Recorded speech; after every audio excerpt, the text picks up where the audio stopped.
जय जगन्नाथ भगवान की जय।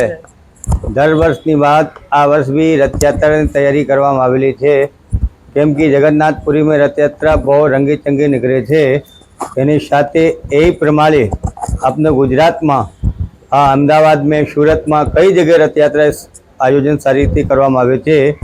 अपने 33,000 देवी देवताओं में मात्र एक जगन्नाथ भगवान ही एवा है कि वर्ष में एक बार मंदिर से निकलने बाहर दर्शन आपवा आवे छे।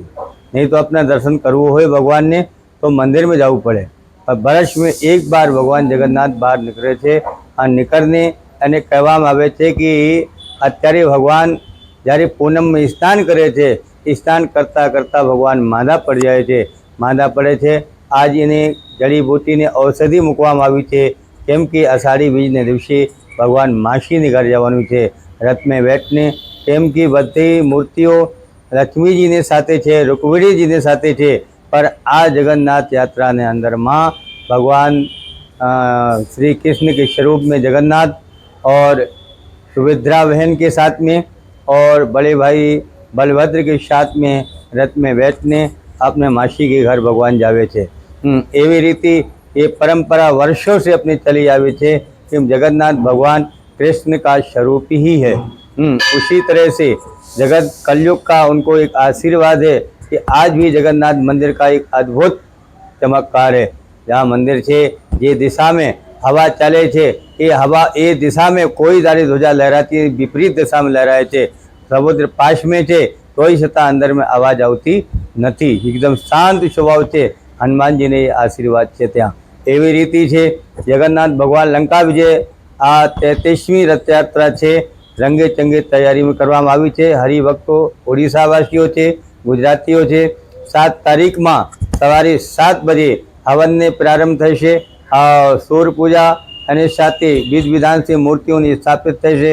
यज्ञशाला में यज्ञ 11:30 बजे पूरो थशे। 11:30 बजे भगवान ने थाळ धराववामां आवशे। जो भोजन प्रसाद बनाया, भोजन प्रसाद बनाई थाळ धरावे ने अने बधे हरिभक्तो त्यां प्रसाद लेशे। 1 बजे भगवान रथ में जावा माटे मूर्ति तैयारी थई जशे। एक एक करने मूर्ति जावे छे। नाचता गाजता बधी हरिभक्तो आ रथ में बेसाड़े छे भगवान ने अने 1 कलाक लागशे। 1 कलाक पछी श्रृंगार जे विखर गया होय एने तैयार करता लागे।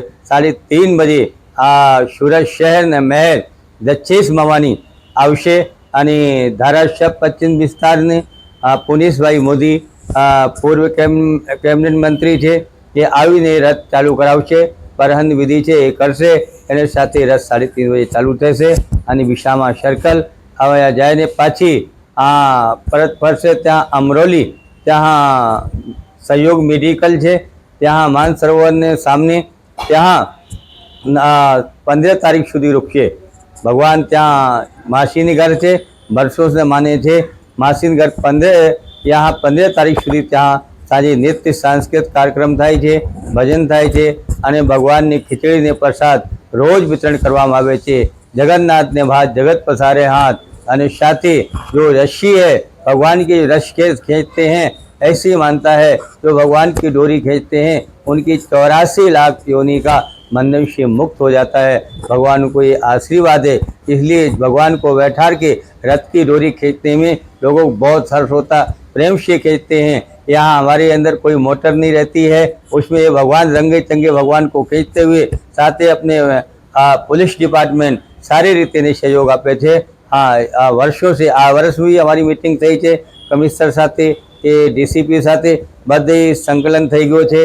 पब्लिक और प्रजानी वच्चे सारी तैयारी है। पुलिस बंदोबस्त सारी रीते है, केम के शांति में कोई काकरासाली ना कर सके।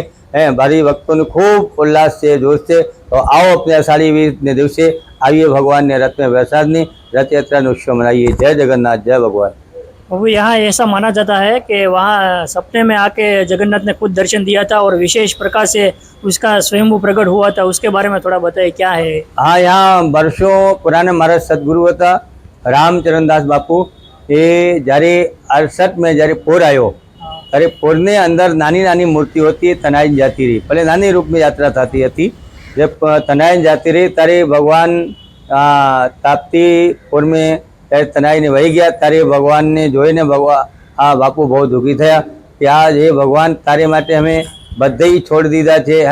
ઘર છોડા, પરિવાર છોડા, નાતી છોડી, જાતિ છોડી, તોય છતાં તમે મને મૂકીને જતા રહ્યા. હવે અમે તમારી સાથે યાત્રા કાઢવું નહીં છે. આ બહુ અંદર से દુઃખી થયા. સંતનો વેદના તો ભગવાન સાંભળે છે. ત્યારે તે રાતે ભગવાન જે આ વેદના ભગવાનને સાંભળી और ભગવાનની વેદના જોઈને રાતે ભગવાન સુસ્ત अवस्था में रामचंद्रदास बापू ने दर्शन આપે છે और કહે છે કે ભગવાન બાપુ અમે तुम्हें મૂકીને નહીં ગયા, અમે તમારે આશ્રમ में છે. જ્યારે સવારે જોયા એક નીમને ઝાડને અંદર तीनों विग्रह ભગવાનને બતાવી દીધો. આ અત્યારે બી પ્રતિબંધ છે, ફોટો છે. બાપુને બધે બ્રાહ્મણો ભૂદેવને બોલાવીને હરિભક્તોને એ ઝાડને પૂજન કરવામાં આવ્યા છે. પૂજન કરીને તે પછી જગન્નાથપુરી છે कारीगरों आया. कारीगर जैसे जगन्नाथपुरी की मूर्ति बंद रूम में 21 दिन में बनावा आई थी, एवी रीति झाड़ के अंदर से तीनों विग्रह तैयार करवामां आवे छे. यही विग्रह चमत्कारी है.